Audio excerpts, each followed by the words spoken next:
Hey folks, and welcome back to rural Thailand, and welcome back to our trip in general, touring Thailand 2022. When we last left off, I'll put a link in the upper right hand corner if you want to get caught up on the trip, but when we last left off, we had made it down to the province of Roi Et, rural Roi Et, kind of right by the Callison border, and we had visited some friends and kind of were out looking around at our new surroundings and getting acclimated to the area, I guess you could say. But we have a lot to do today. We've got to go out and find a place to stay. We've got to have some lunch and get all that nailed down, because tomorrow, starting tomorrow morning, we will start maybe a typical Isan Thailand country day. So let's get on back to the homestead and jump into this. What a ride. You could go on forever back there, but it gets a little bit samey. But anyway, a lot of fun. I tell you, if I lived out here, that would have to be my only recreation, because there's not much else to do. That, and the lady just bought 5 big bottles of Leo, and they're cooking up some frog or something. Let me see what they're cooking up. Oh, mudfish. Mudfish. Lab pla la. Oh. And of course, there's plenty of crabs.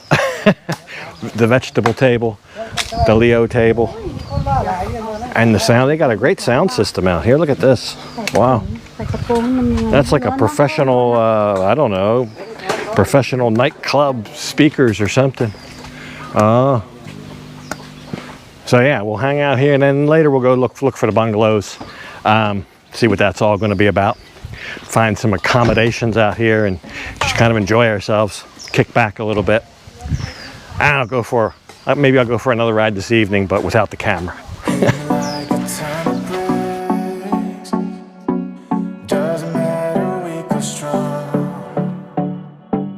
Take your time and do your tricks.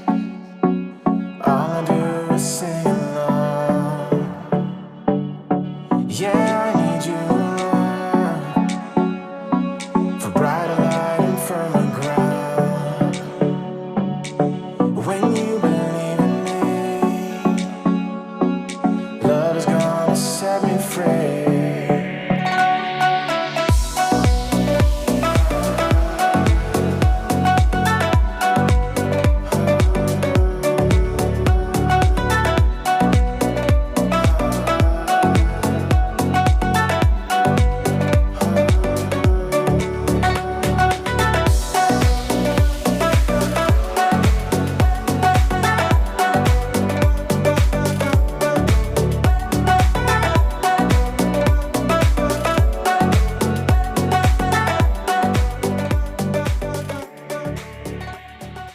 So we had a great lunch. The ladies, well, some of the people around the little village there all chipped in and made a nice lunch.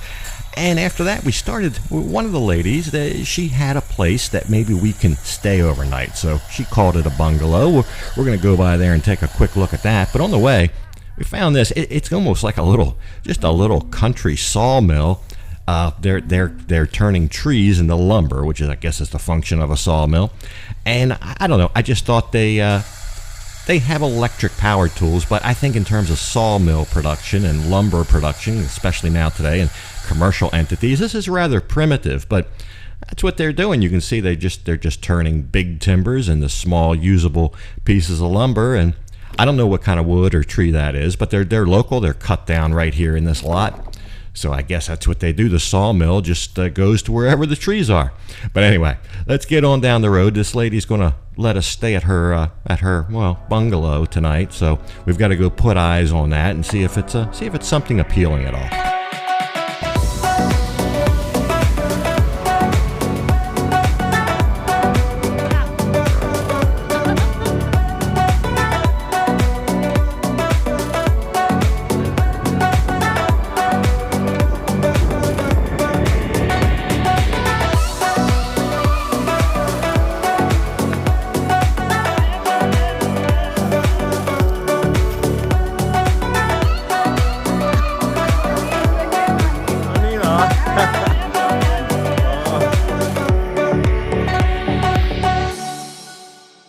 Last year we were out in Pechboon and there was a sign that said Bullfrog Farm. Turned out it was nothing.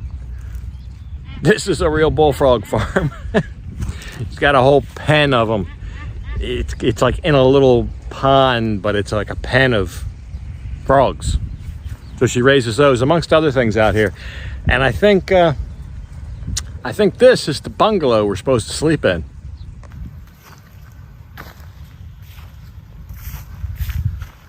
Not much of a bungalow, but I guess it'll do. So yeah, hold that thought. I mean, it is a roof over our heads. It's open air, though. There is electric and, what do you know, another sound system. But to be honest, I was a little bit concerned about being open air and surrounded by this bullfrog farm, and I was thinking mosquitoes might be a thing. She's very proud of her garden here, though. She almost fancies it as like a little bit of a tourist attraction, a local tourist attraction here. She has it all fixed up, and I think she sells the frogs. But I don't know. I wasn't as gracious as her offer was. I wasn't really feeling a night in that. I don't know. I call it more of a pavilion than a bungalow. So there was still supposed to be some other bungalows in town, so we rode back. This was on the whole other side of the rice fields, by the way, from our homestead. So we rode back across, and I got on a Goda just to see what hotels were available. Everyone was a dead end. There were some listed, but finally, through asking some people, we found this place. And what do you know? Bungalows. They had 3 of them, and they're like brand new. I believe it was 350 baht a night, which I thought was more than fair. So we'll take a look at one of these. We may have actually found the elusive bungalow that they spoke of earlier. It's only 5 minutes away. We probably rode right by here 3 times. So yeah, very small, but even inside you could just smell the new varnish on the floors. You could smell the paint. It's all brand new bedding. Little bathroom back there, hiding back there in the corner, air conditioned. So what's not to like? And the other thing is literally, wasn't even 5 minutes, probably a 2-minute motorbike ride away from the homestead. So we're all settled in here now. I just booked and paid for 2 nights straight away. So 700 baht for 2 nights.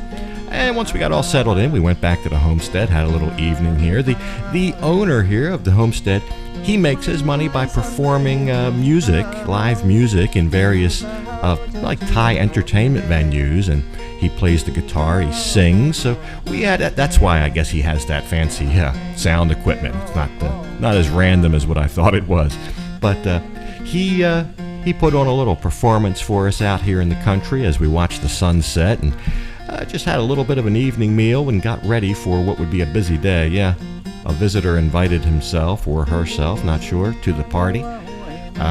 We just shooted away with a broom, but I don't know what kind of snake that is. But anyway, we went back to our bungalow, had a fitful night's sleep because it would be a busy next day the following morning.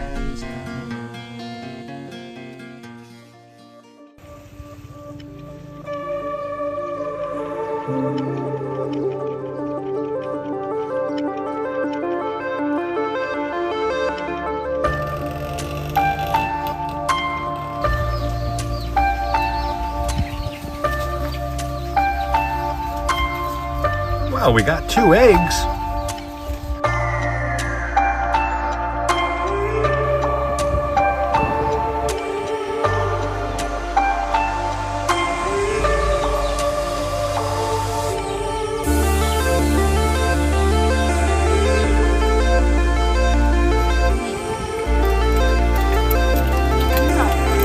not exactly a full English breakfast. No, not a full English, but it was a breakfast, and I was very thankful for it. But anyway, just a short distance away, friend of a friend here, they have this plot of land on the other side of the road, and it's a little bit of a special day, but this is also extremely common, where they will drain a pond to irrigate a rice field that they've just planted, and they kind of make a day out of it. Now, it's about a little after 9 o'clock in the morning right here. The first thing they did to welcome me was pour me a glass of water. Not a very big glass of water there, but I guess that's customary before you start working. Maybe that wasn't water after all. So this morning, we woke up at the resort, not the resort, the bungalow. Well, we had a good night's sleep in there. We woke up, we went back over to the homestead, we rustled up a little breakfast, and a short distance away, some of the friends of our friend at the homestead have a small pond. They're draining that small pond today to use the water to irrigate a rice field, and then they will recover the fish or whatever from the pond. You never know what you're going to find in these ponds when they drain them, but it's not even close to being drained, and they already got some fish. So we'll see what it is once it gets really down to the mud. You got to get in there. Most of these are what's called mudfish. I guess a distant relative of maybe the catfish. They kind of live down in the mud. They look a little, I think they're in the catfish family, but they're almost a staple here, especially in Isan, of protein. You buy them at the market, they smoke them, they grill them, they whatever. But anyway, they got loud music out here. They got a truck full of speakers. So not the best for doing a direct voice to recording, but we're gonna have a day out here. They brought rice whiskey and beer and the whole works. So yeah, I kind of watched what they did and how they did things, and then I thought I'd try my own hand at it. Go down here into the mud, into the pond. Maybe learn a little bit more, maybe give them a hand at the same time. I'm not sure how much help I'll be because I really don't know what I'm doing. But by watching and looking and learning, I was able to pick it up pretty quick. I'm stuck like a pig in mud. By the way, in case you're curious, the mud is very cool. It's cold. Actually feels a little refreshing. Although it's a little derpy because you sink down into it pretty deep.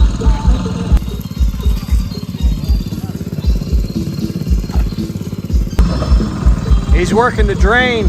That's where a lot of the fish are drawn to, because that's where it's getting sucked out. And that's where he's getting the easy pickings right now. Once all the water disappears, it'll be a free-for-all in here.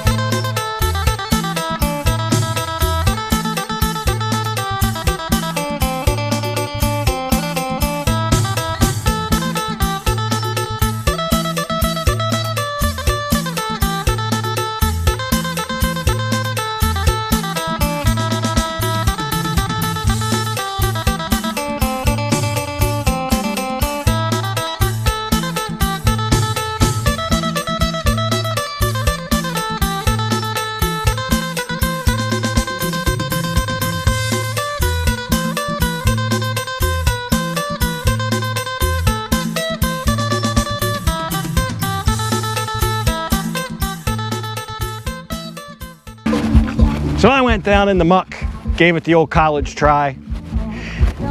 Of course, it's harder than it looks. It's hard to maintain your balance in the mud, even though you sink down.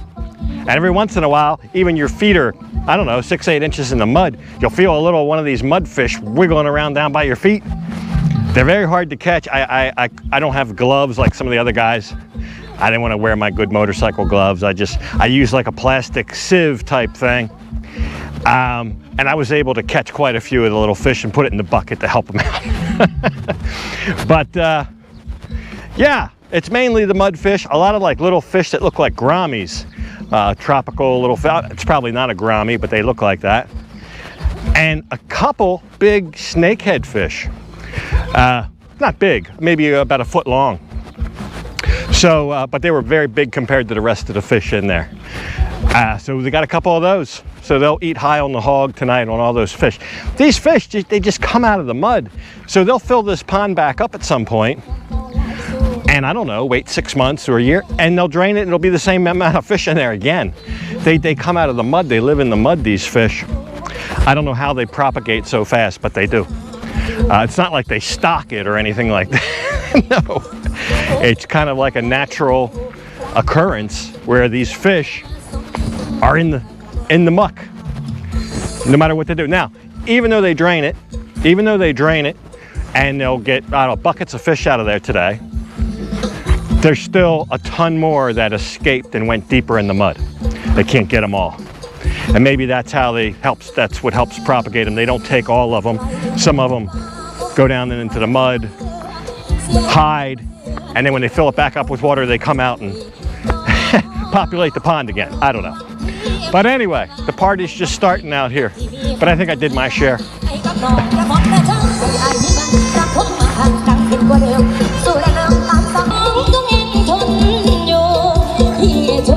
Bye, chop pla. ไปสิไปเลยเล็บอันนี้แมวอ๋อเราว่าปลาตัวปลาค่ะเดี๋ยวมันทิ่มเล็บ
So they got a couple things going on. It seems the great big fish like the snakehead fish, they clean, cut in, I don't know, 2-3 inch chunks and then put in a big soup pot. Boiled it all up in a soup with a bunch of herbs and other stuff. And then some of the small mudfish just got grilled, straight up grilled. I think that's kind of how they prefer it anyway. I think the big mudfish, they're taking to market, and the small ones they grilled. And then the smaller fish, the ones that really look like a proper fish, they were all cleaned and gutted, heads off, tails off, trimmed, just like you would if you were going to pan fry it. But then they kind of smashed it. They kind of smashed the meat down, and then they began mincing. I mean, they minced and minced and minced. I was wondering how it was going to be cooked. And yeah, I guess that was a fair question because it wasn't going to be cooked. It's going to be raw in a salad. But that wasn't the only ingredient. This next bit, they knew right where to look on these trees here. I've not seen an ant all day until they started doing this. But they all kind of congregate, the ants, in one little place of the tree. And he knew right where that was, and the older guy would direct the younger fellow with the bucket. The young guy, they made the young guy do this. I think there is a pecking order there. I think the older you get, the less reaching into an ant hive you have to do. which is probably fair. Probably all these guys took their turns doing it. But these ants are about a ½ inch long. They're red or orange. I guess that's a good source of protein. It's fairly easy to get, but the things do bite. I've gotten bit 3 times just filming this from the backsplash of the ants. I can't imagine those guys, and they sting. I guess I didn't realize ants would be part of the menu out here today. And they kept, I thought a couple would be enough. But apparently I was wrong. They kept getting more ants and more ants until almost there was as many ants in the thing as fish. It probably a 50-50 mixture. And then I started getting the idea what they were going to do. So yeah, they have a recipe here called a lob. Lob is like a salad. A lob mu you might have had, which is like a pork, but the pork is, I think, slightly boiled first. But this just some different sauces, some different herbs, some chili, and then the mixing began. And that's how you ate it. You just reach in and grab you a spoonful. So yeah, it had a kind of an odd texture. It didn't taste fishy at all. That's the first thing. It tasted more anty, if that's a word. A little bit crunchy, but I think all the ants were pretty much knocked out or deceased at that point. So it's just a little source of protein, I guess. Wouldn't be my favorite dish, but I'm glad I tried it. So then the picking, the drinking, the eating, picking some more, that'll go on. I don't know how long, but I think I'm going to go back to the bungalow and get a shower and a fresh change of clothes. So there you go, a very typical day, a very typical type scene in Isan, Thailand, out in the countryside when they irrigate rice fields out of these ponds. That's one of the things they can do. And the red ants, also very commonplace. So anyway, I thought that was at least mildly interesting. I'll go back and get all cleaned up, and next time we will resume our trip. We're getting down close to the end. We should land in Buriram next time, but that'll have to wait, because for this episode, I gotta leave it off right here. And as usual, I'll thank you for watching, and until next time, bye for now.